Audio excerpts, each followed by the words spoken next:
매일 아침 약통을 열며 인생이 끝나가고 있다고 느끼셨나요? 저는 20년간 10가지가 넘는 약을 복용하며 살았습니다. 하지만 단 6개월 만에 약의 절반을 줄였고 10년은 젊어진 듯한 활력을 되찾았습니다. 놀랍게도 이 변화는 수술도 비싼 치료도 아닌 단순한 식사 방법의 변화였습니다. 오늘 제가 나눌 이야기는 노년의 삶을 체념이 아닌 희망으로 바꿀 수 있는 진실입니다. 지금부터 제 이야기를 들어보시겠습니까? 이 영상을 끝까지 시청하시면 약물 의존에서 벗어나 건강한 노년을 위한 2가지 핵심 식습관과 자신에게 맞는 방법을 찾는 5가지 체크 포인트를 알려드립니다. 또한 제가 직접 경험한 6개월 실천 노하우도 특별히 공유해 드릴게요. 시작하기 전 구독과 좋아요는 무료입니다. 안녕하세요. 저는 66세 이종우입니다. 20년 전 건강검진에서 고혈압과 당뇨 진단을 받았습니다. 그때부터 매일 아침 약을 먹는 게 일상이 되었죠. 처음에는 한두 알이었는데 어느새 손바닥을 가득 채울 만큼 늘어났습니다. 약 먹는 시간이 되면 아내가 약 먹을 시간이에요 라고 말해줍니다. 그런데 최근에는 약을 먹고 나면 속이 불편하고 어지러움도 느껴져요. 병원에 가니 의사 선생님께서는 약물 상호작용 때문이라며 또 다른 약을 처방해 주셨습니다. 문득 이런 생각이 들었습니다. 내가 약을 먹기 위해 사는 건가? 약에서 벗어날 수 있는 방법이 없을까 고민하던 중 우연히 식습관만으로 건강을 되찾은 친구 이야기를 듣게 되었습니다. 그 후 저도 식습관을 바꾸기로 결심했습니다. 실제로 대한민국 65세 이상 노인 중 23가 만성질환을 앓고 있으며 그중 절반 이상이 3가지 이상의 약을 복용하고 계신다고 합니다. 서울대 의대 박지원 교수님은 약물 남용으로 인한 부작용이 새로운 건강 문제를 일으키는 악순환이 너무 흔하다고 경고하셨습니다. 저 같은 고민을 하시는 분들이 많으실 텐데요.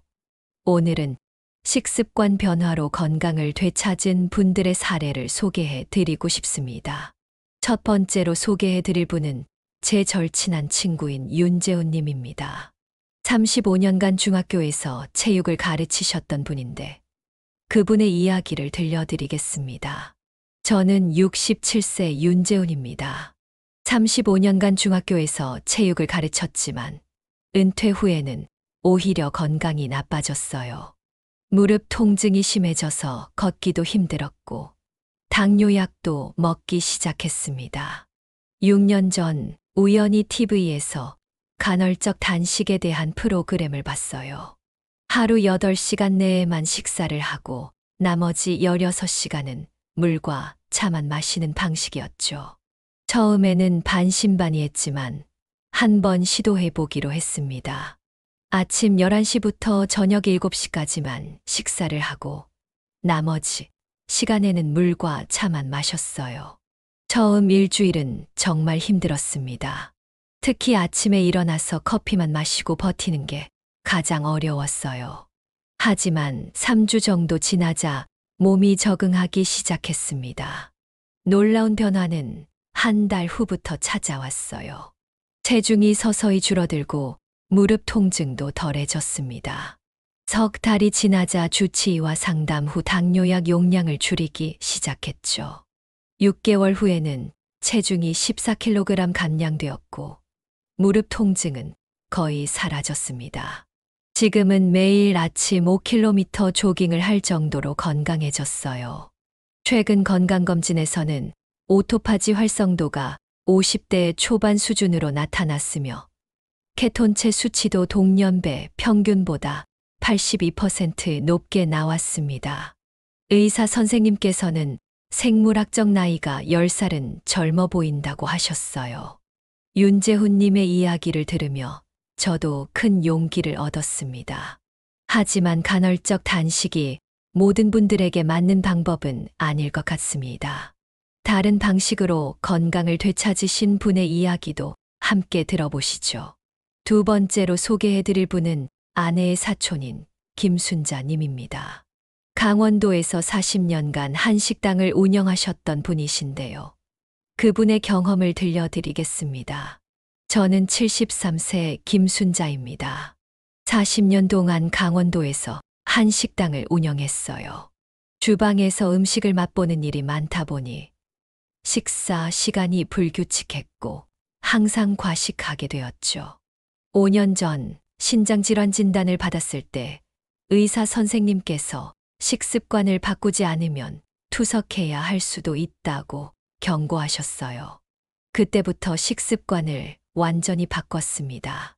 오랜 요리 경험을 살려 무지개식이라는 방식을 개발했어요. 하루 5번 손바닥만한 크기의 음식을 소량씩 먹는 건데요. 5가지 색깔의 식재료를 반드시 포함시키죠. 빨간색은 토마토나 고추, 주황색은 당근, 노란색은 호박, 초록색은 각종 채소, 보라색은 가지나 블루베리처럼요. 처음에는 하루 5번 먹는 것이 번거로웠어요. 하지만 이제는 습관이 되어서 외출할 때도 작은 도시락을 항상 챙겨 다닙니다. 식사량을 줄이니 배고픔이 걱정됐는데 오히려 소화가 잘 되고 에너지가 넘치는 걸 느꼈어요.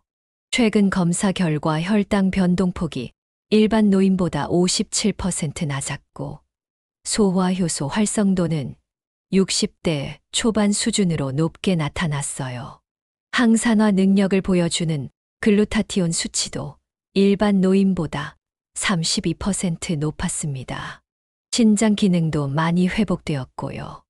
무엇보다 행복한 건 약을 줄일 수 있었다는 점이에요.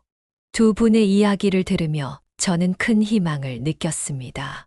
그렇다면 이러한 식습관이 실제로 어떤 효과가 있는지, 과학적 근거는 무엇인지 더 알아보았습니다. 제가 여러 의학 논문과 전문가 의견을 조사한 결과 간헐적 단식과 소식법, 2가지 방식 모두 건강에 긍정적인 영향을 미친다는 것을 알게 되었습니다. 하지만 그 효과 메커니즘은 서로 다릅니다. 간헐적 단식은 3가지 주요 효과가 있습니다. 첫째, 오토파지라는 몸의 대청소 과정을 촉진합니다. 오토파지는 노벨 생리학상을 받은 개념으로 우리 몸의 세포가 손상된 부분을 제거하고 재활용하는 과정입니다. 단식 상태가 되면 이 과정이 활성화되어 체내 노폐물을 제거하고 세포를 재생시킵니다. 둘째, 케톤체 생성을 통해 뇌 건강을 증진시킵니다. 단식 상태에서 우리 몸은 지방을 분해해 케톤체를 만들어내는데 이것이 뇌의 에너지원이 되어 인지 기능을 향상시키고 알츠하이머 같은 퇴행성 뇌 질환을 예방하는 데 도움이 됩니다. 셋째, 인슐린 반응을 개선합니다. 식사 간격을 충분히 두면 인슐린 감수성이 높아져 당뇨병 개선과 예방에 효과적입니다. 반면 소식법은 또 다른 메커니즘으로 건강에 도움을 줍니다. 첫째, 소량씩 자주 먹으면 혈당이 안정화됩니다. 한 번에 많은 양을 먹으면 혈당이 급격히 오르고 내리는 롤러코스터를 타게 되지만 소량씩 자주 먹으면 혈당 변동폭이 작아져 당뇨 관리에 도움이 됩니다. 둘째, 소화 부담이 줄어듭니다. 소화기관에 부담을 덜 주어 소화효소의 활성도를 높이고 영양소 흡수율을 높일 수 있습니다. 셋째, 다양한 색깔의 음식을 통해 항산화 물질 섭취가 증가합니다. 이는 만성염증을 줄이고 면역력을 높이는 데 기여합니다. 2022년 의학저널에 발표된 연구에 따르면 개인의 체질과 생활 습관에 따라 효과가 달라질 수 있다고 합니다. 따라서 자신에게 맞는 방식을 찾는 것이 무엇보다 중요하다는 생각이 들었습니다. 제가 알게 된 흥미로운 사실 하나를 말씀드리자면 간헐적 단식과 소식법은 단순히 체중 감량을 위한 다이어트가 아니라는 점입니다. 이것은 우리 몸의 생화학적 과정을 활성화하여 세포 수준에서 건강을 회복하는 방법입니다. 특히 나이가 들수록 이러한 효과가 더 두드러진다고 합니다. 의학계에서는 최근 시간 제한 시계라는 개념으로 간헐적 단식의 효과를 설명하고 있습니다. 우리 몸에는 생체 시계가 있어서 하루 24시간 주기에 맞춰 다양한 호르몬과 효소를 분비합니다. 이 생체 시계와 식사 시간을 일치시키면 신진대사가 최적화되어 각종 질환 예방에 도움이 된다는 것이지요. 또한 소식법의 경우 일본의 장수 지역인 오키나와의 전통적인 식습관과 유사하다는 점도 흥미롭습니다. 오키나와 노인들은 하라아치부라는 원칙을 따르는데 이는 배를 80%만 채우라는 의미입니다. 그 결과 오키나와는 세계적으로 100세 이상 노인 비율이 가장 높은 지역 중 하나가 되었습니다. 이러한 정보를 알게 된 후 저는 더욱 확신을 갖고 식습관 변화를 실천해 나갔습니다. 그리고 무엇보다도 자신에게 맞는 방법을 찾는 것이 중요하다는 사실을 깨달았습니다. 그렇다면 간헐적 단식과 소식법, 과연 어떤 방식이 저에게 맞을까요? 더 자세히 알아보기 위해 전문가의 조언을 찾아보았습니다.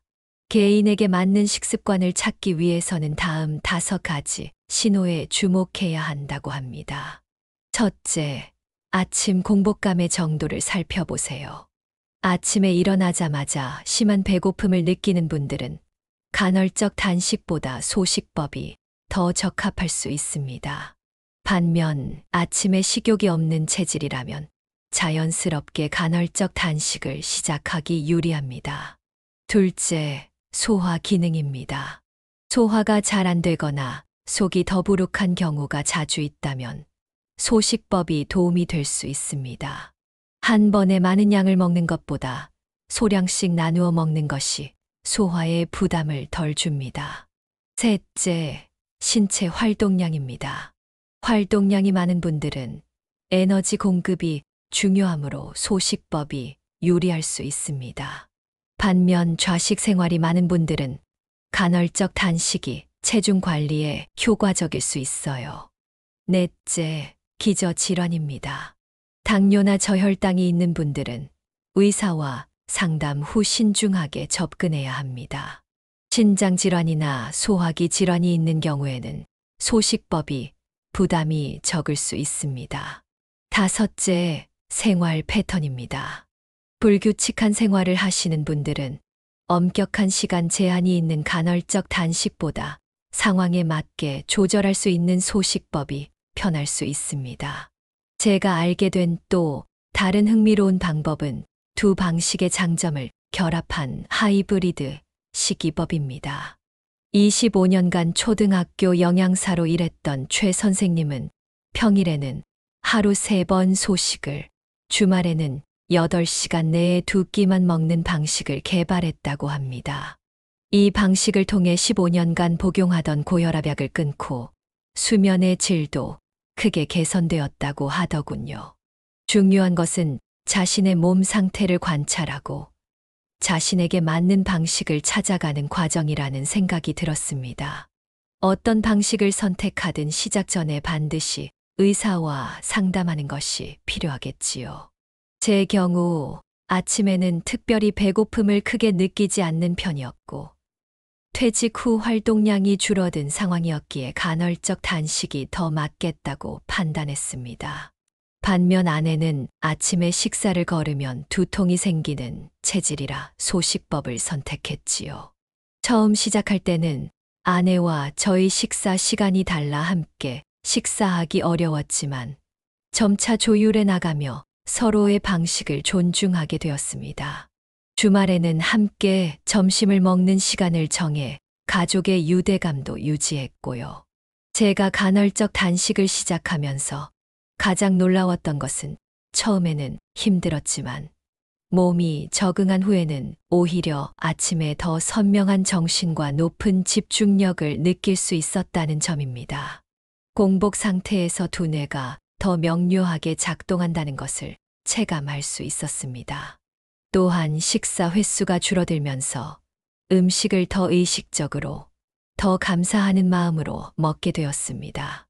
매 식사가 특별한 순간이 되어 음식의 맛과 향을 더 깊이 음미하게 되었죠. 이전에는 무심코 먹던 음식들이 이제는 모두 소중하게 느껴졌습니다.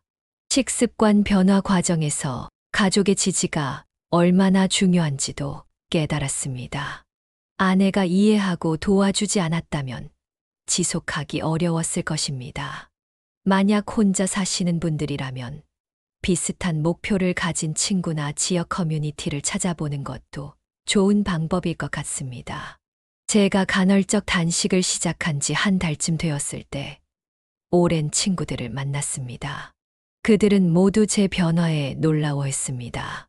얼굴색이 좋아졌다거나 걸음걸이가 가벼워졌다고요. 그때 처음으로 제가 올바른 길을 가고 있다는 확신이 들었습니다. 물론 식습관 변화만으로 모든 건강 문제가 해결되는 것은 아닙니다. 적절한 운동과 충분한 수면, 스트레스 관리도 함께 이루어져야 합니다. 하지만 식습관은 우리가 매일 실천할 수 있는 가장 기본적이고 중요한 요소라고 생각합니다. 나이가 들면서 점점 더 많은 약에 의존하게 될 것이라고 체념했던 제가 이제는 오히려 약을 줄이고 건강을 되찾아가는 여정을 시작했습니다. 그리고 이 과정에서 깨달은 것은 나이 드는 것이 반드시 건강 악화로 이어지지 않는다는 사실입니다. 이제 각 방식을 실천하기 위한 구체적인 가이드라인을 알아보았습니다. 대한노인병학회에서 발표한 노인 영양 가이드라인에 따르면 간헐적 단식은 처음부터 무리하게 시도하지 말고 점진적으로 접근하는 것이 좋다고 합니다. 처음에는 12시간 단식부터 시작하는 것이 좋습니다. 예를 들어 저녁 7시에 마지막 식사를 하고 다음 날 아침 7시에 첫 식사를 하는 방식입니다. 몸이 적응되면 14시간, 그리고 16시간으로 단식 시간을 점차 늘려가면 된다고 합니다. 단식 중에는 물과 무가당차는 마셔도 된다고 하네요. 하지만 우유나 주스, 달콤한 음료는 인슐린 반응을 일으킬 수 있으므로 피하는 것이 좋다고 합니다. 식사 시간에는 영양 균형에 신경 쓰는 것이 중요합니다. 단백질, 채소, 건강한 지방을 충분히 섭취하고 정제된 탄수화물은 줄이는 것이 좋다고 하네요. 소식법을 선택하신 분들은 하루 35회 손바닥만한 양의 식사를 규칙적으로 하는 것이 좋답니다. 매 식사에 단백질, 채소, 통곡물을 균형 있게 포함하는 것이 중요하고요. 식사 사이에는 23시간의 간격을 두고 마지막 식사는 취침 3시간 전에 마치는 것이 좋다고 합니다. 다양한 색깔의 식재료를 포함시켜 영양소 섭취를 다양화하라는 조언도 있었습니다. 연령대별로 적합한 방식도 달라질 수 있다고 합니다.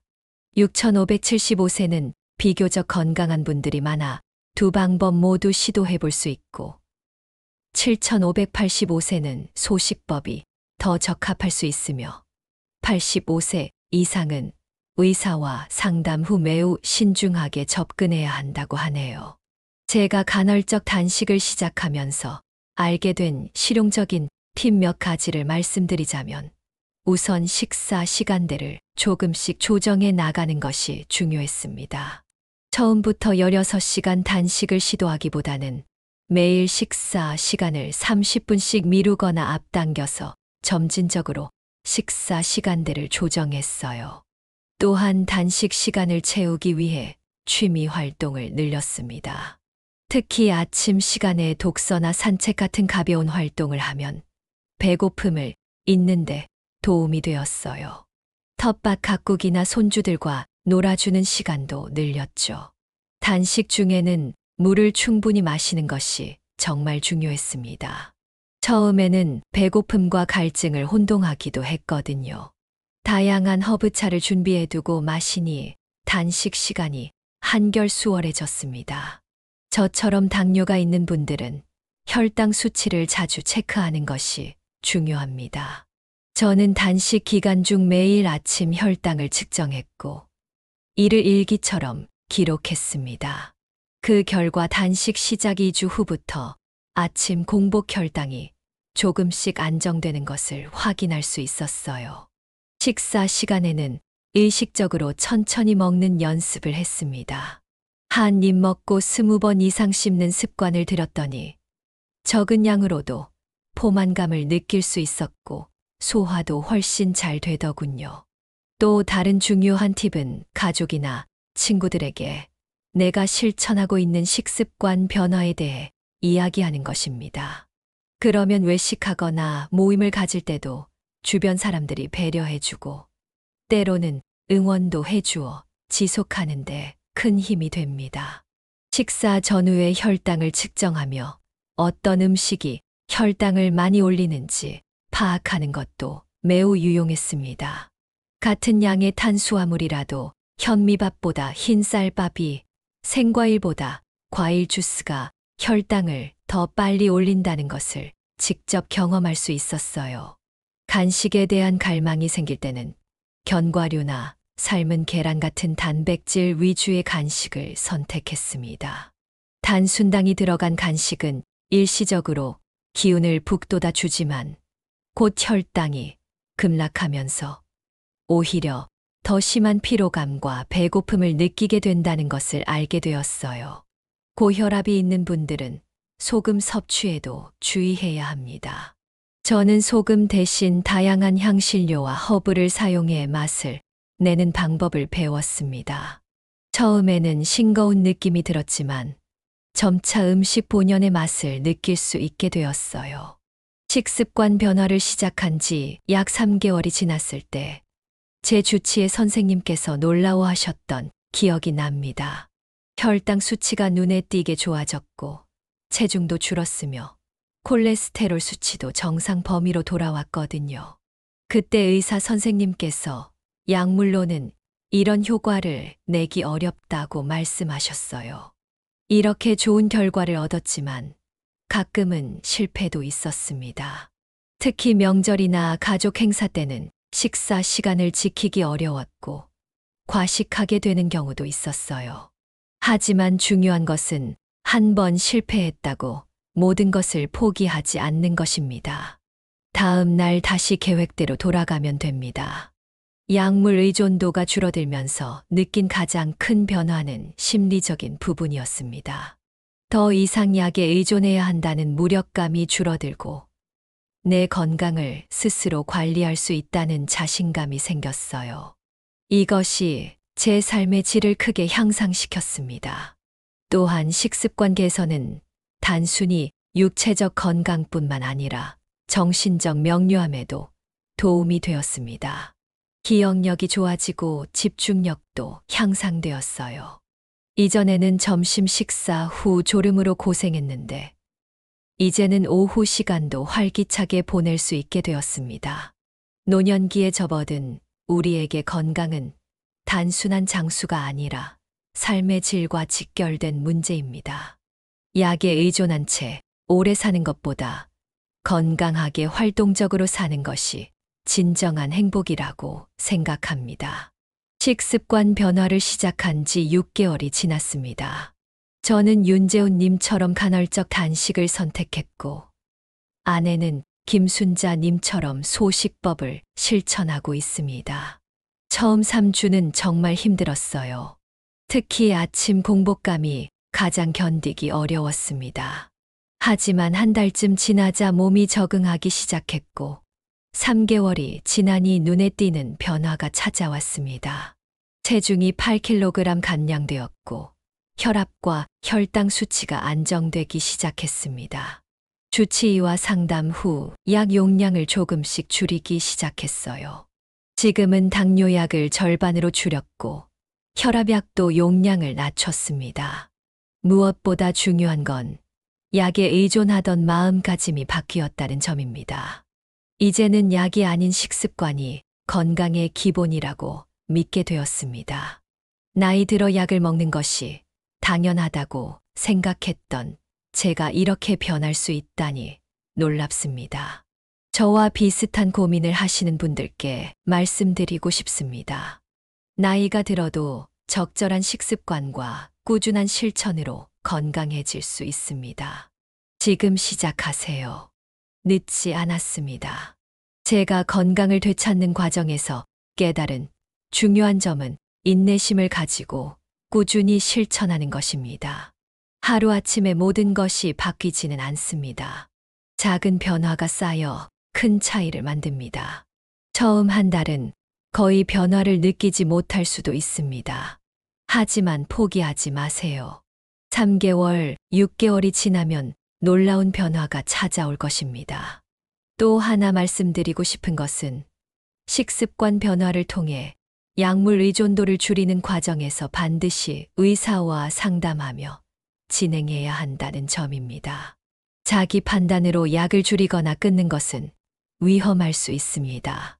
저도 3개월마다 정기적으로 검진을 받으며 의사의 지도하에 약물 용량을 조절했습니다. 식습관 개선과 더불어 몇 가지 생활 습관도 바꿨습니다. 가장 중요했던 것은 매일 아침 20분간의 걷기 운동이었습니다. 처음엔 동네 한 바퀴도 벅찼지만 현재는 1시간 이상 걸어도 거뜬합니다. 아내와의 아침 산책은 이제 하루 중 가장 소중한 시간이 되었습니다. 또 하나 효과적이었던 습관은 식사 후 30분간의 가벼운 산책입니다. 이는 식후 혈당 급상승을 막고 소화를 촉진시켰습니다. 특히 저녁 식사 후에 걷기는 숙면에도 놀라운 효과가 있었습니다. 물을 충분히 마시는 것도 큰 변화였습니다. 하루에 2리터 정도의 물을 마시기 위해 노력했습니다. 처음에는 화장실을 자주 가게 되어 불편했지만 시간이 지나면서 몸이 적응했고 피부 상태도 좋아지는 것을 느꼈습니다. 식습관 변화를 시작한 지 3개월쯤 되었을 때 저는 일기를 쓰기 시작했습니다. 매일 먹는 음식과 느낌, 체중, 혈당, 혈압 등을 기록했는데 이것이 자기 관찰과 동기부여에 큰 도움이 되었습니다. 지금도 그 일기를 가끔 읽어보면 얼마나 많은 변화가 있었는지 새삼 놀랍습니다. 식습관 변화 초기에는 주변 사람들의 반응도 어려움 중 하나였습니다. 그 나이에 무슨 다이어트냐, 약은 평생 먹어야 한다 같은 말들이 힘들게 했습니다.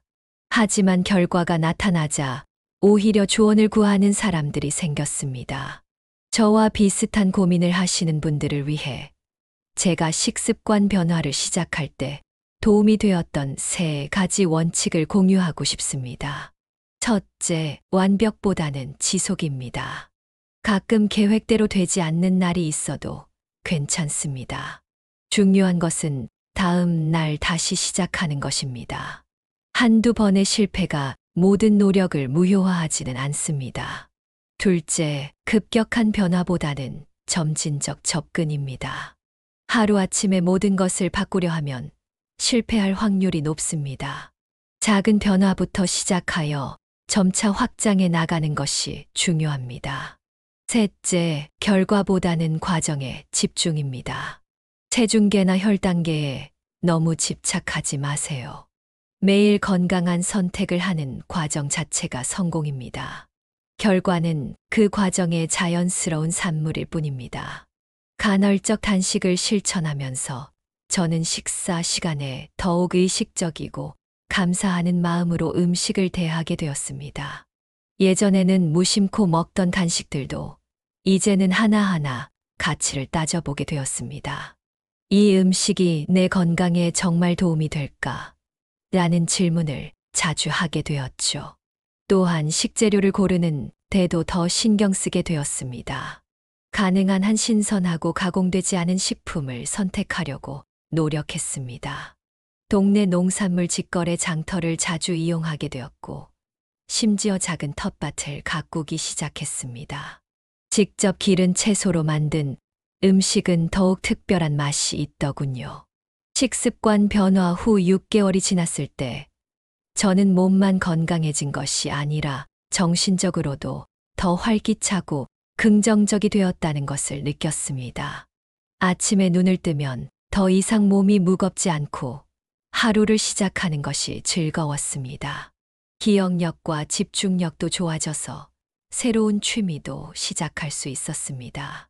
특별히 감동적이었던 변화는 수면의 질 향상이었습니다. 과거에는 밤새 뒤척이고 얕은 잠을 자곤 했는데 식습관 개선 후에는 6시간만 자도 상쾌하게 깨어납니다.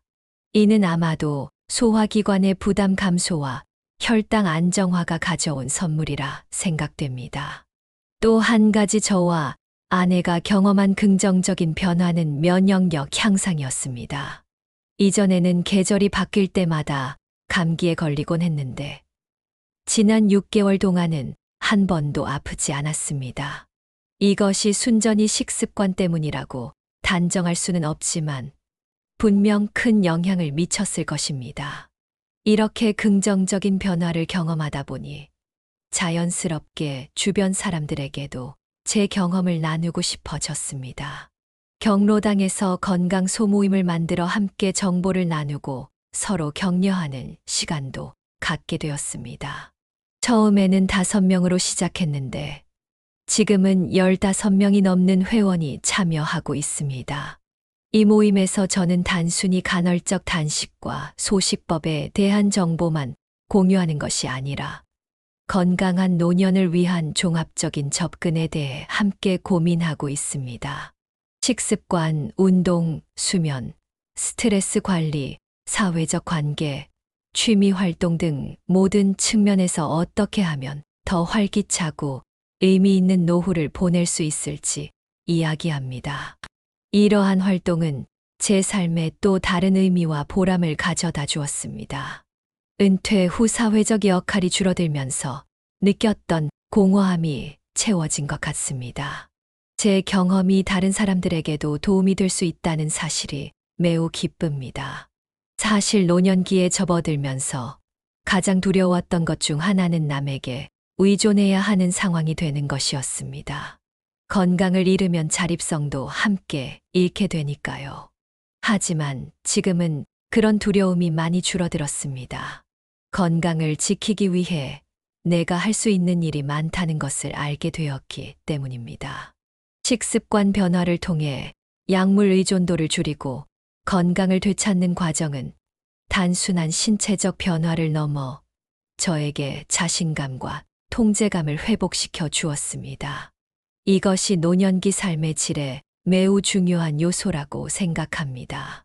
우리 사회에는 나이가 들면 약을 먹는 것은 당연하다는 인식이 널리 퍼져 있습니다. 하지만 이것은 항상 사실이 아닐 수 있습니다. 물론 필요한 약물 치료가 있고 그것이 생명을 구하는 경우도 많습니다. 하지만 생활 습관 개선만으로도 많은 만성 질환을 관리하거나 예방할 수 있다는 점을 간과해서는 안 됩니다. 제 이야기가 비슷한 고민을 하시는 많은 분들에게 작은 희망이 되었으면 합니다. 우리는 나이가 들어도 건강하고 활기찬 삶을 살 수 있습니다. 그리고 그 열쇠 중 하나가 바로 식습관입니다. 마지막으로 저는 식습관 변화를 단순한 건강 관리 방법이 아닌 삶의 철학으로 받아들이게 되었습니다. 우리가 먹는 음식은 우리 몸을 구성하는 재료가 됩니다. 당신이 먹는 것이 곧 당신이 된다는 말이 있듯이 음식은 단순한 즐거움이나 연료를 넘어 우리 존재의 일부가 됩니다. 그렇기에 음식을 대하는 태도는 자신을 대하는 태도이기도 합니다. 건강한 식습관은 자신을 존중하고 사랑하는 방법입니다. 노년기에 더욱 의미 있는 시간을 보내기 위해 우리 모두 자신의 몸과 건강에 더 많은 관심을 기울였으면 합니다. 제 이야기를 들어주셔서 감사합니다. 여러분의 건강하고 행복한 노후를 진심으로 응원합니다. 이제 제가 일상에서 실천하고 있는 구체적인 식사 계획을 좀 더 자세히 나누고 싶습니다. 많은 분들이 그래서 실제로 무엇을 어떻게 먹고 있냐고 물으시기에 제 일주일 식단을 공유해 드립니다. 저는 간헐적 단식을 실천하고 있어 오전 11시부터 오후 7시까지 8시간 동안만 식사를 합니다. 보통 점심과 저녁 두 끼를 먹지만 가끔은 오후에 가벼운 간식을 추가하기도 합니다. 월요일 점심은 현미밥 반 공기, 된장국, 두부조림, 계절 채소 34가지를 먹습니다. 저녁에는 닭가슴살 샐러드와 통밀빵 반 조각을 즐깁니다. 화요일에는 점심에 잡곡밥과 생선구이, 나물 반찬을 먹고 저녁은 채소 위주의 비빔밥을 먹습니다. 탄수화물 양을 저녁에 줄이는 것이 숙면에 도움이 됩니다. 수요일은 채소의 날로 정해 점심에 각종 채소를 활용한 볶음밥을, 저녁에는 콩이나 렌틸을 활용한 수프를 먹습니다. 목요일에는 점심에 현미밥과 해조류, 등푸른 생선을 먹고 저녁에는 닭고기와 채소 위주의 식사를 합니다.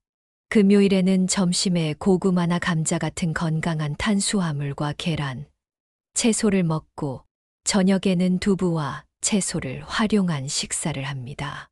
주말에는 조금 더 여유롭게 먹기도 하지만 식사 시간을 지키려고 노력합니다.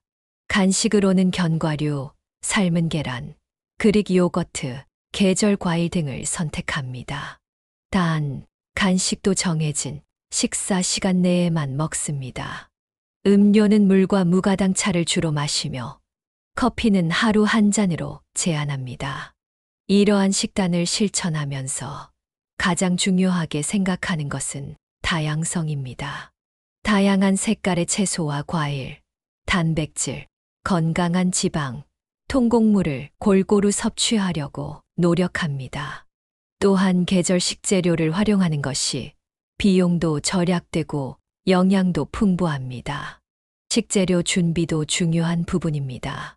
저는 주말에 일주일치 식재료를 손질해 두는 습관이 있습니다. 채소는 씻어서 보관 용기에 넣어두고 단백질은 적당량씩 나누어 냉동합니다. 이렇게 해두면 평일에 식사 준비가 훨씬 수월해집니다. 특히 나이가 들수록 영양소 흡수율이 떨어지기 때문에 영양 밀도가 높은 식품을 선택하는 것이 중요합니다. 예를 들어 같은 채소라도 시금치나 케일 같은 짙은 녹색 잎채소가 양상추보다 영양소가 더 풍부합니다. 또한 소화 기능이 약해지는 노년기에는 식재료의 조리 방법도 중요합니다. 생채소가 소화하기 어렵다면 살짝 데치거나 익혀 먹는 것이 좋습니다. 단단한 과일이 이가 약해진 노인에게는 부담스러울 수 있으니 갈아서 스무디로 만들어 먹는 방법도 있습니다. 지난 1년간 이렇게 식습관을 바꾸면서 저는 약물 의존도를 크게 줄이고 활기찬 노년을 보내고 있습니다. 물론 아직도 완전히 약을 끊지는 못했지만 의사 선생님의 말씀대로 앞으로 12년 내에 당뇨약은 완전히 끊을 수 있을 것 같습니다. 여러분도 지금까지 제가 나눈 경험과 정보가 도움이 되셨기를 바랍니다. 나이가 들었다고 체념하지 마세요. 건강한 식습관으로 제2의 인생을 시작하는 것은 결코 늦지 않습니다. 제가 노년기 건강과 관련하여 읽었던 책 중에 특히 도움이 되었던 몇 가지를 소개해 드리고 싶습니다. 젊어지는 식탁, 내 몸을 살리는 시간 밥상, 100세 청춘, 음식이 답이다 등의 책에서 많은 영감과 정보를 얻었습니다. 지역 도서관에서 빌려보시면 좋을 것 같습니다. 또한 인터넷에서 노인영양학회, 대한노인병학회 등의 공식 사이트도 신뢰할 수 있는 정보를 제공합니다. SNS나 개인 블로그의 정보는 검증되지 않은 경우가 많으니 주의하세요. 식습관 변화를 결심하셨다면 무엇보다 먼저 현재 자신의 건강 상태를 정확히 파악하는 것이 중요합니다. 종합 건강검진을 통해 혈당, 콜레스테롤, 혈압 등의 수치를 확인하고 주치의와 상담 후 자신에게 맞는 식이요법을 선택하세요. 그리고 다음으로 중요한 것은 기록입니다. 식사 일지를 쓰면서 매일 무엇을 언제 먹었는지, 어떤 느낌이었는지 기록해 보세요. 이를 통해 자신의 식습관 패턴을 파악하고 어떤 음식이 자신의 몸에 좋은 영향을 미치는지 알 수 있습니다. 식습관 변화는 혼자 하기 어려울 수 있습니다. 가능하다면 배우자나 친구와 함께 시작하는 것이 좋습니다. 서로 격려하고 정보를 나누며 지속할 수 있는 힘이 됩니다. 앞서 말씀드렸듯이 저는 지역 경로당에서 건강 소모임을 만들었는데 이것이 큰 도움이 되었습니다. 특히 나이가 들면 영양 불균형이 생기기 쉽습니다. 단백질, 칼슘, 비타민 D, 비타민 B12 등은 노년기에 특히 부족해지기 쉬운 영양소입니다.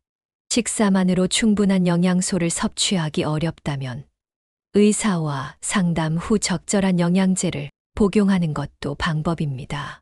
또한 수분 섭취도 매우 중요합니다. 나이가 들면 갈증을 잘 느끼지 못해 자칫 탈수 상태가 될 수 있습니다. 의식적으로 하루에 68잔의 물을 마시는 습관을 들이세요. 물병을 항상 가까이 두고 식사 전후, 약 복용 시, 운동 전후에 물을 마시는 것이 좋습니다. 노년기에는 미각과 후각이 약해져 식욕이 감소할 수 있습니다. 이때는 다양한 향신료와 허브를 활용해 음식의 맛을 풍부하게 만드는 것이 도움이 됩니다. 물론 소금이나 설탕으로 맛을 내는 것보다는 자연 재료의 맛을 살리는 것이 건강에 더 좋습니다. 식사 환경도 중요합니다. 가능하면 단정한 식탁에서 좋아하는 그릇에 예쁘게 음식을 담아 여유롭게 식사하세요. TV나 스마트폰을 보며 식사하면 무심코 과식하기 쉽습니다.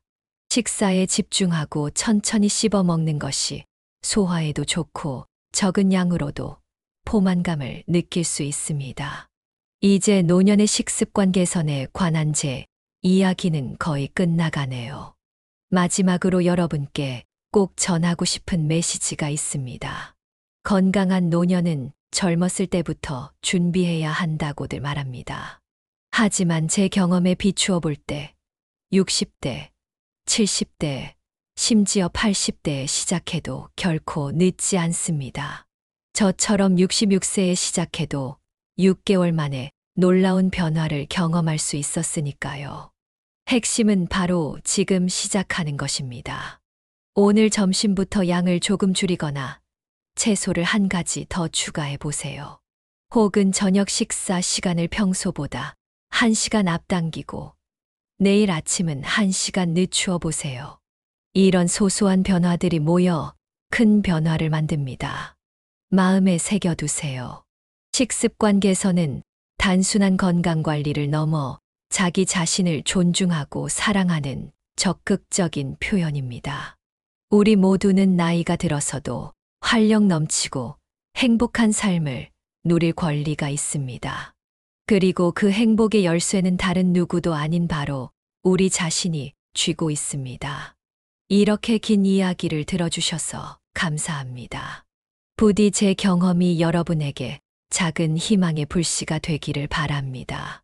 식습관 변화로 제2의 인생을 맞이한 제 여정처럼 여러분 모두가 더 건강하고 행복한 노년의 날들을 만나시길 진심으로 응원합니다.